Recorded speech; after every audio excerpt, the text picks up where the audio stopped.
بسم اللہ الرحمن الرحیم۔ حضرت عبداللہ بن مسعود رضی اللہ تعالی عنہ نے بیان کیا کہ میں نے رسول اللہ صلی اللہ علیہ وآلہ وسلم سے پوچھا کہ اللہ تعالیٰ کی بارگاہ میں کون سا عمل زیادہ محبوب ہے؟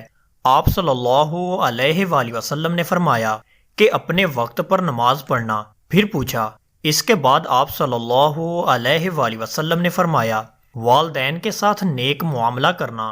پوچھا، اس کے بعد؟ آپ صلی اللہ علیہ وآلہ وسلم نے فرمایا کہ اللہ کی راہ میں جہاد کرنا۔ ابن مسعود رضی اللہ تعالی عنہ نے فرمایا کہ نبی کریم صلی اللہ علیہ وآلہ وسلم نے مجھے یہ تفصیل بتائی، اور اگر میں اور سوال کرتا تو آپ صلی اللہ علیہ وآلہ وسلم اور زیادہ بھی بتلاتے، لیکن میں نے بطور ادب خاموشی اختیار کی۔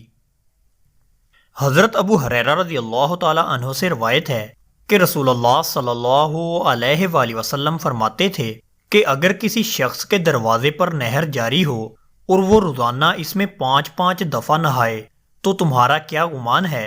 کیا اس کے بدن پر کچھ بھی میل باقی رہ سکتا ہے؟ صحابہ اکرام نے عرض کی کہ نہیں یا رسول اللہ صلی اللہ علیہ وآلہ وسلم، ہرگز نہیں۔ آپ صلی اللہ علیہ وآلہ وسلم نے فرمایا کہ یہی حال 5 وقت کی نمازوں کا ہے کہ اللہ پاک ان کے ذریعے سے گناہوں کو مٹا دیتا ہے۔ حضرت ابو ذر رضی اللہ تعالی عنہ سے روایت ہے کہ نبی کریم صلی اللہ علیہ وآلہ وسلم کے مؤذن بلال نے ظہر کی اذان دی تو آپ صلی اللہ علیہ وآلہ وسلم نے فرمایا کہ ٹھنڈا کر، ٹھنڈا کر، یا یہ فرمایا کہ انتظار کر، انتظار کر، اور فرمایا کہ گرمی کی تیزی جہنم کی آگ کی بھاپ سے ہے، اس لیے جب گرمی سخت ہو جائے تو نماز ٹھنڈے وقت میں پڑھا کرو۔ پھر ظہر کی اذان اس وقت کہی گئی جب ہم نے ٹیلوں کے سائے دیکھ لیے۔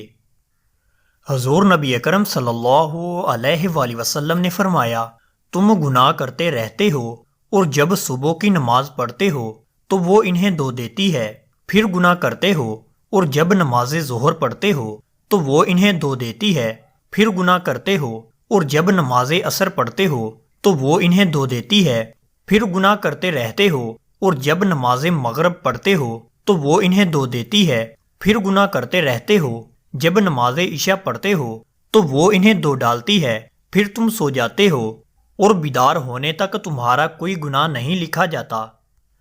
امیر المومنین حضرت عمر فاروق رضی اللہ تعالی عنہ سے روایت ہے کہ حضور اکرم صلی اللہ علیہ وآلہ وسلم فرماتے ہیں کہ جس نے ظہر کے پہلے 4 رکعتیں پڑھیں گویا اس نے تہجد کی 4 رکعتیں پڑھی۔ صحیح یہ ہے کہ سنت فجر کے بعد ظہر کی پہلی 4 سنتوں کا مرتبہ ہے۔ حدیث میں خاص ان کے بارے میں ارشاد ہے کہ حضور اکرم صلی اللہ علیہ وآلہ وسلم نے فرمایا کہ جو انہیں ترک کرے گا اسے میری شفاعت نصیب نہ ہوگی۔ دوستو، اللہ تعالیٰ سے دعا ہے کہ اللہ تعالیٰ ہمیں ان احادیث مبارکہ پر عمل کرنے کی توفیق عطا فرمائے۔ آمین یا رب العالمین۔